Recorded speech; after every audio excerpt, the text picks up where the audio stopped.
operate.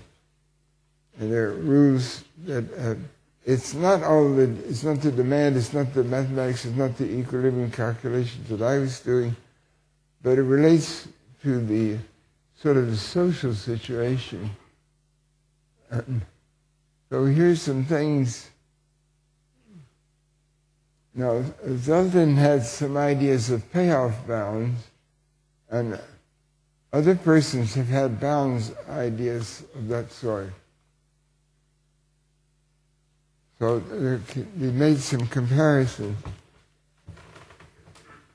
It turned out that my actual model calculation could only work on one of the 10 experimental games because the correlation strengths were too strong. My thing would work out well if the two-player correlations were all comparatively weak. Or not too strong. But these turned out. Now this is my other stuff. This is a reference. This is a reference to the previous study which you have seen.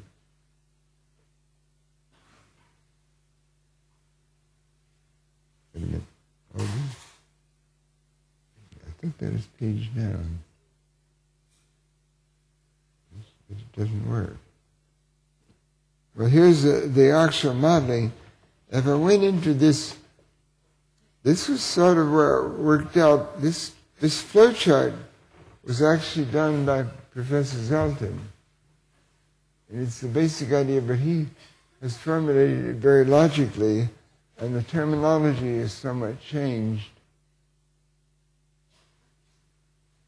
See, there's an eligible pair concept. It's a different term.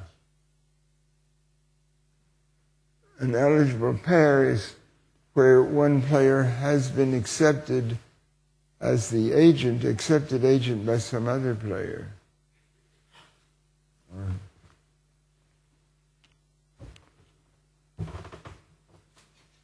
Well, there were only 10 games of this sort, and these numbers would compare with the numbers I was calling B1, B2, and B3, but this is not normalized to the total is 1, rather the total is 120.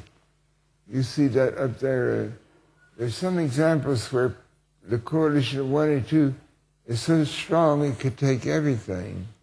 In fact, the first 4 are like that. And then, now, my model worked only for this one as the present form of it. That if the correlations, if these were not too strong, this one I could actually get the model to work and produce numbers, or approximate numbers. And I've been working a long time on the game 9, which is a little different, but it would seem that in the game 9, according to my model, some of the optional behavior quantities should be 0. So then that changes the equations. And I'm getting, my method of computing is very slowly converging. And I think this suggests a problem in itself, that a good area of study is how to find solutions of simultaneous equations when a simple iterative method is slowly converging. This is a mathematical problem. There's a special art in solving simultaneous equations. It's not something that has been done really systematically in mathematics. If there are linear equations, it's all known. But it's not linear. Now, these are some statistics. Actual average payoffs. Now, the efficiency over here is what could be called by an economist the Pareto efficiency. But the possibility is of 1, but if they're getting like 95%, and in the first games, actually, you have complete efficiency if player 1 and player 2 make a coalition because they have all the resources. But this is a situation involving human behavior. What will they do? They don't necessarily see it that way. So what happens is that in experimental results, well, player 3 is getting in on it because these other coalitions, have value. It's interacting. If player 1 and player 2 can take everything by making a coalition, that still doesn't determine how it should be divided between player 1 and player 2. Maybe player 1 should get more because it's 190. But then if they argue about that, then maybe they'll not be efficient in reaching a deal. But these experimental results, efficiency is not bad.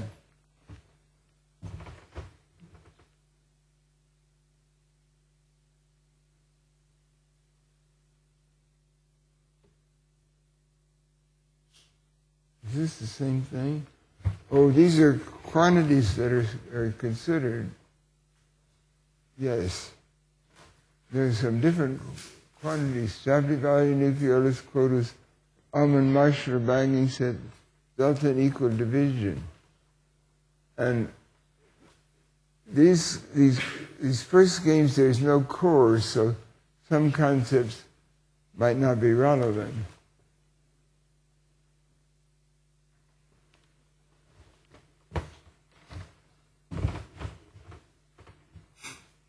Now, the only one for which I could compute a model result for this was this one, and accidentally, more or less accidentally, where is it? Agency method. See, this is my method, this applied to this model game. And it's close to the experimental results. But this may be a coincidence. It's as close as anything to the experimental results. The Shapley value gives more for player 1, and of course the Shapley value is these are perfectly efficient. Yeah, well. Zelton's thing is really sort of lower bound. This is not considered to be other than a lower bound concept. The method of quotas and seem to be, they give quite low for player 3. The nucleolus would give player 3 at least 25, and the Shapley value at least 30. Well, I can't really cover everything and give good details. Like this could be a series of 10 lectures or something, maybe.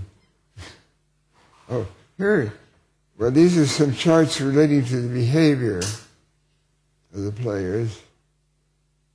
As you study the experiment, for a particular game, you have different experimental outcomes at different times.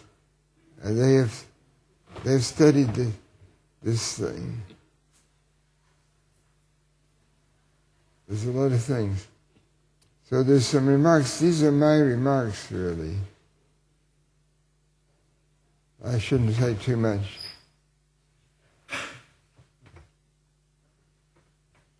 I guess I'll stop.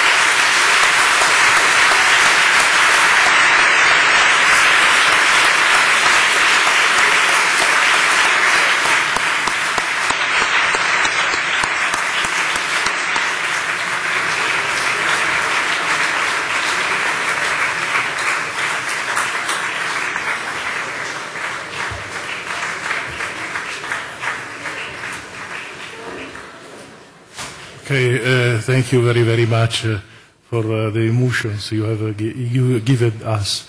Now I am here alone, and then I take the job of chairman.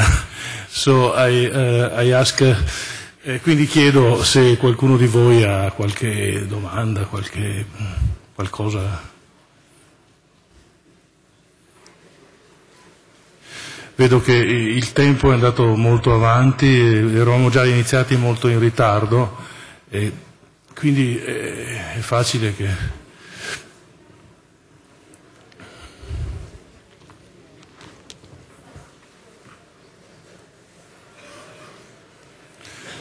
Ecco, mi pare di non vedere mani alzate.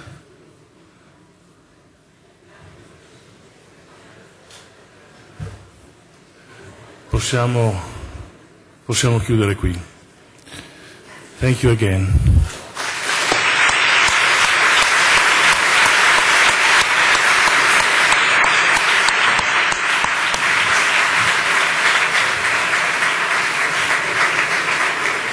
I don't so often get questions. Yes, because there is no expertise here in the room, but I think that they appreciate it very well.